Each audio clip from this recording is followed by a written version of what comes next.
នេះគឺជាហ្គេមកុងបង្វិលរបស់ Cambodia ដែលបានបញ្ចេញនឹងដោយប្រើប្រាស់រួចរាល់ហើយអញ្ចឹងបងប្អូនអាចចុច link ខាងលើដើម្បីលេងវាបាន game កុងបង្វិលនេះគឺយើងអាចយកវាដើម្បីបង្កើតជាការផ្សំសំណាងសម្រាប់អាជីវកម្មរបស់បងប្អូនតាម business ផ្ទាល់ខ្លួនបានបាទដោយ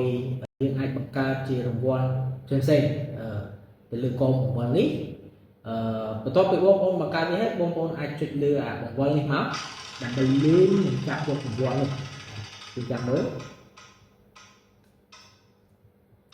តាឈ្នះគេមិនឈ្នះគេ Hot latte វ៉ាវបាទអញ្ចឹងវាត្រូវចំណុច hot latte មានថាបងប្អូនអាចផ្ដល់ជា free drink សម្រាប់អតិថិជនរបស់បងប្អូនដែលបានលេងជាមួយនឹង game មួយនេះអញ្ចឹងបងប្អូនអាចធ្វើការបង្កើតរង្វាន់ឬក៏សកម្មភាពផ្សេងៗចូលទៅក្នុង game កុំបង្វិលនេះដោយខ្លួនឯងបានហើយប្រើប្រាស់